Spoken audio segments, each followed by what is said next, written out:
नमस्कार, मैं हूं आपके साथ गौरव राजेंद्र और आप देख रहे हैं हमर छत्तीसगढ़। बुलेटिन की शुरुआत करते हैं। अस्पताल में सीटी स्कैन और एक्सरे मशीनें पिछले 1 महीने से खराब पड़ी हैं। मरीजों को महंगे दामों पर बाहर जाकर ये जांच करानी पड़ रही है। बता दें कि मरीजों के लिए ये बहुत बड़ी मुसीबत की बात है। अस्पताल प्रशासन आंखें बंद किए बैठा है। अस्पताल के वार्डों में मरीज गंभीर बीमारियों से जूझ रहे हैं। केंद्र और राज्य सरकारें बस्तर के विकास के लिए लाखों करोड़ों रुपए खर्च कर रही हैं, लेकिन अस्पतालों की ये हालत क्यों है? क्या अस्पताल प्रशासन जानबूझकर मरीजों को परेशान कर रहा है या फिर ये सब सरकार की नाकामी है? निश्चित रूप से दुर्व्यवस्था तो है, इससे इनकार नहीं किया जा सकता। जो अस्पताल प्रबंधन है, जो उनको इन सब चीजों को ध्यान में रखना चाहिए, क्योंकि स्टाफ की कमी तो होगी नहीं। वहां पर साफ सफाई करने वाले कर्मचारी काफी संख्या में होंगे। उनको अदला बदली करने का काम तो बराबर करते रहते हैं ये लोग।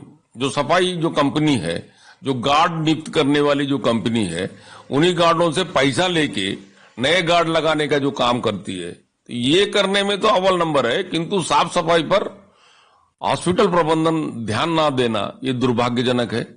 और डिमरापाल हॉस्पिटल में जो भी मरीज पैदा माने वहां पर एडमिट होता है, तो उसकी देख रेख जो ना ठीक ढंग से हो नहीं पाती। अंततोगत्वा उसको जो है ये बाहर जाके इलाज कराना पड़ता है, या फिर उसको जो है ना काफी मजबूरियों का सामना करना पड़ता है। अंततोगत्वा उसको जो है बहुत माने कठिनाइयों का सामना करना पड़ता है। जबकि आयुष्मान कार्ड है, उसके बावजूद डॉक्टर लोग जो है उसको बाहर रेफर कर देते हैं। तो गरीब मजदूर, यहाँ आदिवासी बहुल क्षेत्र है, ग्रामीण क्षेत्र से आदिवासी ही मरीज आते हैं और उनका इलाज जो है ना ठीक ढंग से नहीं हो पाता, इसलिए असमय उनका जो है ना निधन हो जाता है। इसमें जो है ना प्रदेश सरकार को ध्यान देने की आवश्यकता है। आशा है स्वास्थ्य मंत्री इस पर गंभीरतापूर्वक विचार करके इन सब जो अव्यवस्थाएं हैं उसको दुरुस्त करने का काम करेंगे। क्योंकि भारतीय जनता पार्टी की सरकार प्रदेश में है, भारतीय जनता पार्टी की सरकार केंद्र में भी है। केंद्र सरकार और प्रदेश सरकार ने मरीजों के इलाज के लिए काफी सुविधाएं उपलब्ध कराई हैं, किंतु स्थानीय जो प्रशासन है उसकी अनदेखी के कारण इस प्रकार की दुर्व्यवस्थाएं उत्पन्न होती है। उसको ठीक करने की आवश्यकता है। आशा है सरकार इस पर गंभीरतापूर्वक विचार करते हुए उसका निराकरण करेगी। कल उनसे बातचीत हुआ है डॉक्टरों से, और कल जो राजनांदगांव के डॉक्टर जो इस्तीफा देने का प्रस्ताव भेजे थे, उन्होंने उसको वापस लिया है और उनसे बातचीत करके बीच का रास्ता कुछ निकाल रहे हैं कि जो हॉस्पिटल भी हमारे चल जाएं, प्रभावित ना हो, और वो भी जो एनपीए हैं, जो अलाउंस नहीं लेते हैं प्रैक्टिस का, ऐसे डॉक्टरों को जो है एक गाइडलाइन हम तय करने वाले हैं ताकि उनको भी दिक्कत ना हो। वो कर लेंगे, प्रैक्टिस कर लेंगे निजी मेडिकल कॉलेज, निजी जो नॉन प्रैक्टिस अलाउंस नहीं लेते हैं, प्रैक्टिस अलाउंस जो उसका भत्ता नहीं लेते हैं प्रैक्टिस का, ऐसे डॉक्टर एनपीए जो हैं वो अपने क्लिनिक में और उसमें तो कर सकते हैं प्रैक्टिस, परंतु प्राइवेट दूसरे संस्थाओं में जो प्रैक्टिस है उस पर हम लोग अभी विचार कर रहे हैं। हमारे जो टेक्निकल एक्सपर्ट हैं मेडिकल एजुकेशन डिपार्टमेंट के, उनसे बातचीत कर रहे हैं। वो लोगों को पेमेंट देने को उनके पास पैसा नहीं था। हम तो दिलेरी के साथ प्रदेश के किसानों को 3100 रुपए का एक एक दाना का हमने कीमत दिया है। हम 70 लाख से ऊपर माताओं बहनों को टाइम पर जो है उनको हम जो है 1000 प्रति महीना दे देते हैं। हम 2 साल किसानों का बोनस दे दिए। 18 लाख जो हमारे प्रदेश के लोगों का हमने मकान दे दिया। नल जल के लिए हमने पैसा जारी कर दिया। सरकार के पास पैसे की कोई कमी नहीं है। दीपक बैज जी भूल गए हैं कि सरकार भाजपा की डबल इंजन की सरकार है। ये डबल इंजन की सरकार में किसी प्रकार की कोई फंड की कमी नहीं है। भाई उनको ये कांग्रेस जैसा नहीं होता कि किसके बोलने पर होता है। यहाँ सरकार जो है लोकतंत्र में पूरी शक्तियां जो हैं चुने हुए जनप्रतिनिधि को है। हमारे माननीय मुख्यमंत्री हैं, गृह मंत्री जी हैं, पूरे कैबिनेट के लोग हैं, सरकार ये लोग चला रहे हैं। अब इनको हम बताने थोड़े जाएंगे कि सरकार किस प्रकार की चल रही है। सरकार जो है माननीय विष्णुदेव साय जी चला रहे हैं, हमारे मुख्यमंत्री जी के नेतृत्व में प्रदेश में चल रहा है। और हर विभाग के मंत्रियों को पूरी स्वतंत्रता है कि वो अपने विभाग में अच्छे से अच्छे काम करने के लिए स्वतंत्र है। माननीय मुख्यमंत्री जी ने सभी मंत्रियों को काम करने के लिए उत्साहित किया है, दिशा निर्देश दिया है और हम सभी माननीय मुख्यमंत्री जी के निर्देश पर काम करते हैं। पिछले बार भी धान खरीदी चुनाव के बाद चालू हुआ था। जरूर शुरुआत में 1 तारीख से घोषणा हुई थी, लेकिन आप जब डाटा उठाकर देखेंगे तो 1 से 15 तक नहीं के बराबर धान आई थी। फिर 15 से 30 तक भी धान की खरीदी कमी हुई थी। ऐसे में पिछले समय से हम 14 तारीख से पूरी ताकत से खरीदने जा रहे हैं और जरूरत पड़ेगी तो हम विचार करेंगे, उसमें कहीं कोई दिक्कत नहीं है। किसान के एक दाना धान खरीदेंगे। अमरजीत भगत जी खाद्य मंत्री थे और इस चीज को क्यों भूलते हैं, जब उनकी सरकार थी तो 1,10 लाख मेट्रिक टन से। उधर छत्तीसगढ़ सरकार लगातार कानून व्यवस्था को लेकर जहां अपना पक्ष रख रही है, तो वहीं विपक्ष भी लगातार मौजूदा सरकार के ऊपर काफी हमलावर है। तो वहीं श्याम बिहारी जायसवाल ने कहा कि हाल ही में आपराधिक मामलों को लेकर आपराधिक प्रगति वालों पर कानूनी कार्रवाई की जाएगी और उनके पास कोई मुद्दा न होने की वजह से बयान दे रहे हैं। साथ ही दक्षिण विधानसभा चुनाव को लेकर भी कहा कि 40 सालों से वह भाजपा का जो है काम गढ़ रहा है और आने वाला चुनाव एक बार भाजपा की झोली में आ रहा है। साथ ही हाल ही में हुए एनकाउंटर के लिए उन्होंने कहा कि मीडिया से प्राप्त जानकारी के अनुसार आपराधिक प्रवृत्ति वालों पर सख्त कार्रवाई कर रहे हैं। एनकाउंटर करना कोई सही प्रक्रिया नहीं है, मगर यदि कोई आपराधिक प्रवृत्ति मामला का जो कानून के साथ खिलवाड़ करेंगे तो उनके साथ सख्ती से कार्रवाई करेंगे।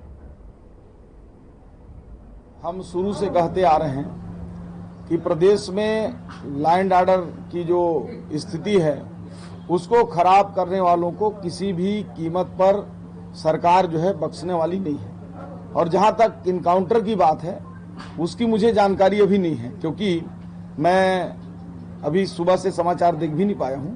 लेकिन अगर आप लोगों के माध्यम से पता चल रहा है कि इनकाउंटर हुआ है तो सरकार की मंशा कतई नहीं है कि इनकाउंटर कराए, लेकिन अपराधी जहां भी कानून को हाथ में लेकर कानून का गला दबाने का काम करेंगे वहां सरकार सख्ती से कदम उठाएगी। उत्तर प्रदेश में जिस प्रकार से भारतीय जनता पार्टी के सरकार के पहले माफिया और गुंडों का राज था, आज वहां से गुंडे भागकर दूसरे राज्यों में अपना बसेरा जमा रहे हैं। छत्तीसगढ़ एक शांति प्रिय राज्य है और यहाँ के किसी भी प्रकार के तत्व को जो प्रदेश को अशांत करे, यहाँ की शांति को भंग करे, ऐसे किसी भी तत्व को बर्दाश्त नहीं किया जाएगा। ये पहले भी सब मिलकर काफी प्रचार कर चुके हैं विधानसभा में, लोकसभा में, आपने इनका परिणाम देखा है। यहाँ भी कर लें, कोई दिक्कत नहीं है। भाजपा की हमारी जीत वहाँ सुनिश्चित है।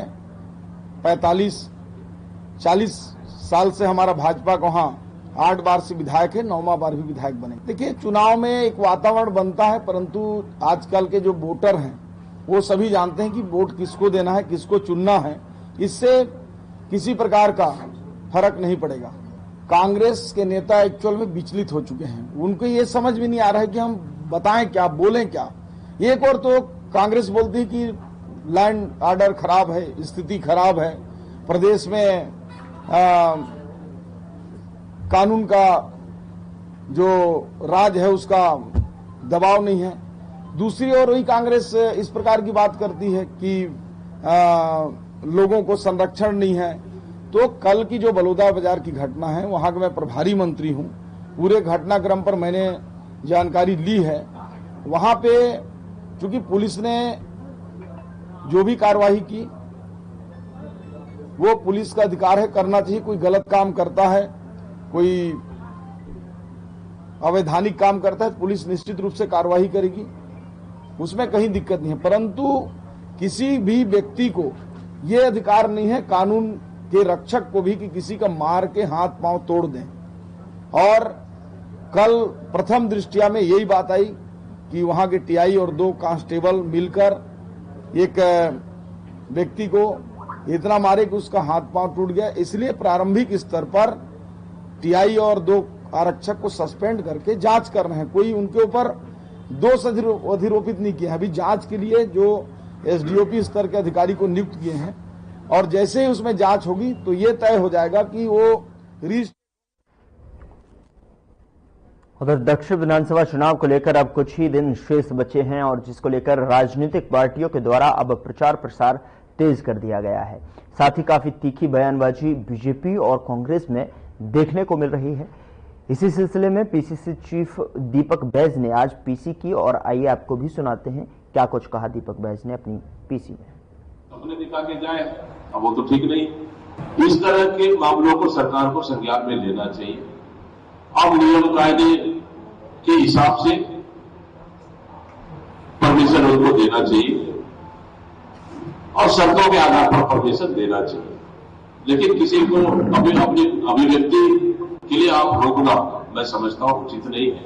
संविधान में प्रावधान है, कानून में प्रावधान है, सरकार अपने नियम शर्तों के आधार पर अनुमति दे दे, ये तो सरकार को पर डिपेंड करता है। लेकिन इस तरह का वातावरण बिगाड़ने का काम सरकार जानबूझकर कर रही है ताकि बलौदा बाजार जल गया, कवर्धा जल रहा है, सूरजपुर जल रहा है, बलरामपुर जल रहा है, मुख्यमंत्री का गृह जिला जसपुर जल रहा है। अब शायद प्रश्न को भी अशांत करने पर यह सरकार लगी हुई है। रिएक्शन है। कल भी हमारी बैठक हुई, तमाम हमारे वरिष्ठ नेता पूर्व मुख्यमंत्री भूपेश बघेल जी, टीएस बाबा पूर्व डिप्टी सीएम और हमारे लीडर ऑफ अपोजिशन महंत जी, वो भी लगातार प्रचार कर रहे हैं और हमारा एक एक कार्यकर्ता जबरदस्त प्रचार कर रहा है और निश्चित रूप से और हमारे अपने वरिष्ठ नेता मैदान में उतर चुके हैं। लेकिन भारतीय जनता पार्टी के नेता अभी तक दीपावली मना रहे। अच्छा है कि दीपावली मनाते रहे और इस समय चाहे कुछ भी हो जाए 13 तारीख को कांग्रेस के पक्ष में मतदान होगा और 23 तारीख को कांग्रेस पार्टी ही जीतेगी। ये जनता के बीच में बट रहा है, एक एक घरों में बट रहा है, युवाओं में बट रहा है। आप सोच लीजिए जनता पार्टी इतनी डरी हुई है कि सरकारी बीएलए से अपने पर्ची बंटवा रहे हैं और बहुत से ऐसे लोगों को प्रलोभन दिया जा रहा है। एक एक साड़ी, फिर उसके बाद 500-500 रुपए साड़ी के साथ पैर पट्टी बन रहा है, कंबल बन रहा है। मतलब भारतीय जनता पार्टी ने हर हथकंडे हार के डर से अपना रहा है पूरी तरह से। पैसा तो पानी की तरह बह रहा है और दारू का पूरा नदियां बहा दी है दक्षिण विधानसभा में। मतलब इस उपचुनाव के चलते दक्षिण विधानसभा में भारतीय जनता पार्टी हार के डर से पूरे नियमों को ताक में रखकर काम कर रहे और फिर भी कुछ नहीं होगा। इस समय दक्षिण के मतदाताओं ने पैसा नोट उनका, वोट कांग्रेस को, ये उन्होंने तय कर लिया। दक्षिण के मतदाताओं के बच्चों का भविष्य कैसे बनाना है उन्होंने ठान लिया है और भारतीय जनता पार्टी ने ठान लिया है कि दक्षिण के मतदाताओं को जुआरी बनाना है। इसलिए इस समय दक्षिण विधानसभा में जबरदस्त बड़े भैया और छोटे भैया को जवाब देने के लिए इस समय दक्षिण के मतदाता तैयार है। इसके अंदर क्या है वो भी बता देता हूं मैं, एक बार खोल लीजिए सुन लेते।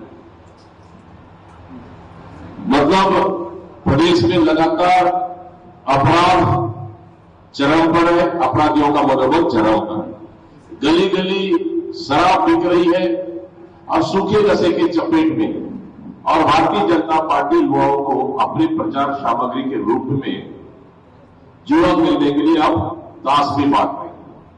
मतलब ये अवैध सट्टा का कारोबार भी चलाने का ठेका भारतीय जनता पार्टी ने ले लिया है और मतलब युवाओं को अब सटोरियों बनाने, मतलब चुनाव के लाभ के लिए युवाओं को ये बांटकर जुआरी बनाने का पूरी काम कर रही है भारतीय जनता पार्टी।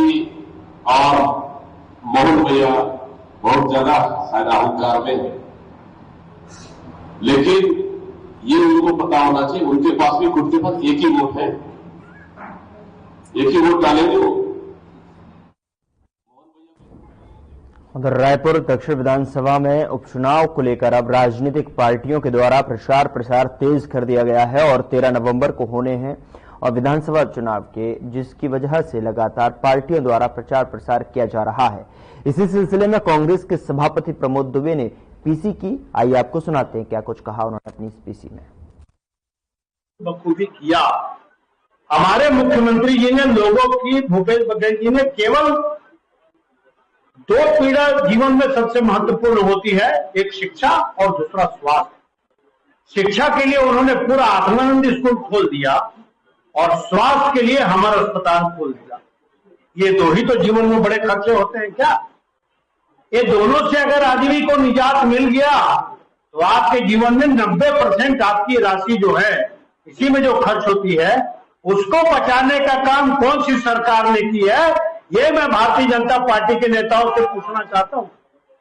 और खुले खुला स्कूल को जांच कर रहे हो। अरे उसी का सीट बढ़ा देते, जहां 1100 है उसको 1500 कर देते, तब हम आपको मानते भाई कि कुछ आप अच्छा काम कर रहे हो। हमारा अस्पताल है, आप डॉक्टर जो 64 डॉक्टर थे उसमें से भी 30 डॉक्टर बचे।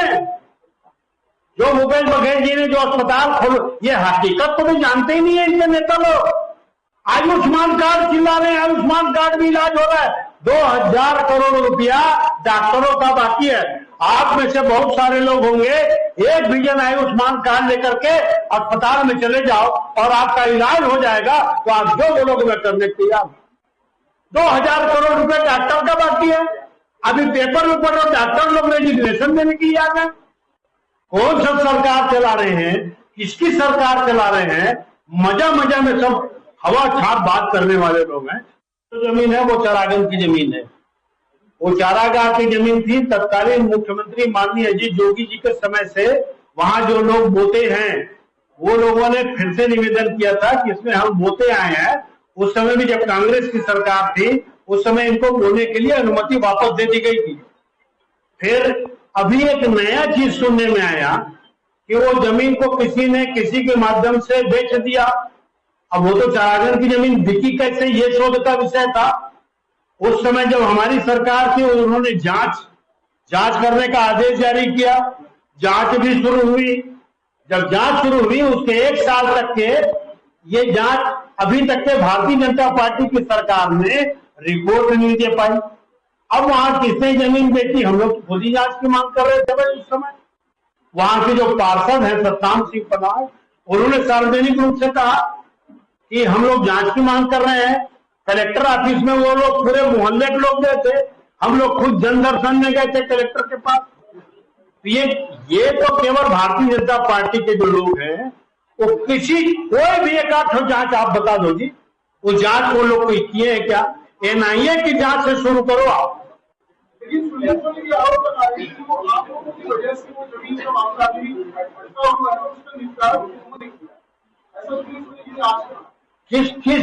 किस दृष्टिकोण से कहा है वो? मुंह से बस, कोई तथ्यात्मक प्रमाण है क्या उनके पास? मैं आज की डेट में बोल दूं वो सारी जमीन सुनील सोनी जी ने अपने भतीजे के नाम से ली है। ये कोई बात होती है क्या? हवा में बात नहीं करना चाहिए भाई। उनके पास कोई प्रमाण है तो सामने में लाए ना। ये तो आरोप हो गया कि अभी आप देख रहे हो हर चीज का तो आरोप वो क्या। अब आप बताओ, सचिदानंद उपाध्याय का भाई उसको आके पीट रहा है, बोल रहा कांग्रेस वाले लोग मारवा दिए। उसका सगा भाई है भाई, उसके जमीन को, मकान में सामान को अपना रख दिया। उसका बड़ा भाई बहुत बड़ा पत्रकार है, वो आके अपने भाई को पीट रहा है। और हद हो गई भाई, सचिदानंद उपाध्याय जी के लिए कांग्रेस की इशारे में मार रहा है। सगा भाई उसी मार पेट से जन्मे दोनों भाई। काम क्या है? खाली शादी ब्याह में जाना, तेरी बच्ची में जाना, एक ही काम है क्या विधायक का? उसको भी जनता ने वोट दिया ना, कुछ तो जिम्मेदारी लेना पड़ेगा। उसके कर्तव्य कुछ तो होंगे ना। सांसद लगातार, रायपुर के सांसद लगातार भाजपा के बन रहे हैं, लगातार विधायक भाजपा के बन रहे हैं। हर काम को पार्षद के भरोसे में छोड़ना चाहते हैं। स्ट्रीट लाइट बंद तो पार्षद, रोड बनाएगा तो पार्षद, तो तुम क्या लड्डू खाओगे भाई? तुमको भी तो जनता ने वोट दे दिया क्या? आप अपनी जिम्मेदारियों का निर्वहन कर ही नहीं रहे हो। वो तो करना चाहिए ना। खाली चुनाव के चुनाव आ जाते हैं, हाथ हिलाते। उसको अलग से वाइफरकेट तो नहीं किए हैं, लेकिन मैं अपनी कार्यकाल की उपलब्धि आपको दक्षिण विधानसभा में बस स्टैंड बता दिया, आपको भाटा गांव में है, नरैया तालाब में बता दिया आपको, कटोरा तालाब तो आपको भी मालूम होगा। उस तालाब को इनके तत्कालीन माननीय मुख्यमंत्री जी रमन सिंह साहब आए थे तो पूछे मेरे से, यहाँ तालाब भी था? मैंने बोला नहीं, यहाँ तालाब ही था। कितना बदतर हो गया था, आज तो आपको तालाब दिख रहा है ना। उस समय कितने तालाब फटे ये भी मुझे से पूछ लेना कि उनके द्वारा किए गए काम क्या क्या है। मैंने तो आपको गिना दिया कि टेंशन बाड़ा से लेकर के शैलेंद्र नगर में जितने उद्यान हैं, जिसको रायपुर विकास प्राधिकरण। उधर गोरेला पेंड्रा मरवाही जिले से गुजरने वाले स्टेट हाईवे में कोरबा जिले के पाली थाना की पुलिस की स्कॉर्पियो गाड़ी ग्राम मेडका के पास पलट जाने से एक सब इंस्पेक्टर की दर्दनाक मौत हो गई। पुलिस जानकारी मिलते ही जो है मौके पर पहुंचकर गाड़ी में सवार सभी घायलों को जिला अस्पताल में भर्ती कराकर हादसे की जांच में जुट गई है। वहीं मृतक सब इंस्पेक्टर का पोस्टमार्टम कराकर आगे की कार्रवाई की जा रही है।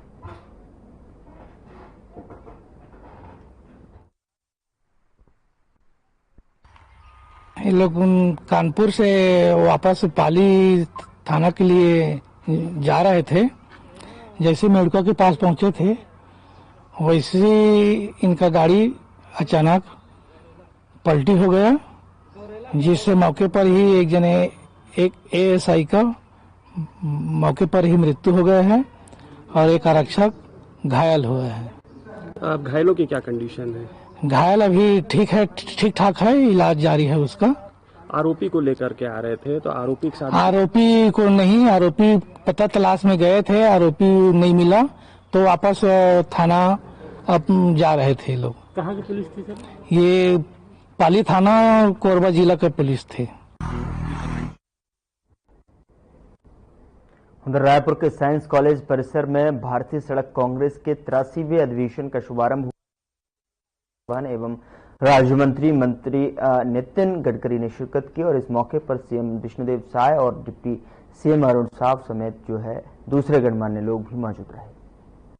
महासचिव श्री एस के निर्मल जी, महानिदेशक श्री डी सारंगी जी, सचिव लोक निर्माण विभाग छत्तीसगढ़ सरकार डॉक्टर कमलप्रीत सिंह जी, आईआरसी के हमारे सभी भारत सरकार और प्रदेश सरकार के अधिकारीगण, विभिन्न राज्यों से पधारे आईआरसी के मंच में विराजमान पदाधिकारीगण, अभियंतागण, अधिकारीगण और इस अधिवेशन में जुड़े तकनीकी से सभी सज्जनवृंद और मीडिया के साथीगण, आज हम लोगों का सौभाग्य है कि इंडियन रोड कांग्रेस के 83वें अधिवेशन के मुख्य अतिथि के रूप में हमारे केंद्रीय सड़क परिवहन एवं राजमार्ग मंत्री माननीय श्री नितिन गडकरी जी बहुत व्यस्तम समय में से समय निकालकर हम लोगों के बीच उपस्थित हुए हैं। मैं छत्तीसगढ़ की 3 करोड़ जनता के तरफ से उनका बहुत बहुत स्वागत करता हूं, उनका अभिनंदन करता हूं और साथ ही हमारे केंद्रीय राज्य मंत्री श्री अजय टमटा जी, हमारी छत्तीसगढ़ सरकार के डिप्टी सीएम अरुण साव जी का भी मैं अभिनंदन करता हूं और देश विदेश से पधारे इंजीनियरों, वैज्ञानिकों, विशेषज्ञों, प्रतिष्ठित संस्थानों के सम्मानीय प्रतिनिधियों का भी मैं फिलहाल बुलेटिन में इतना ही। नमस्कार।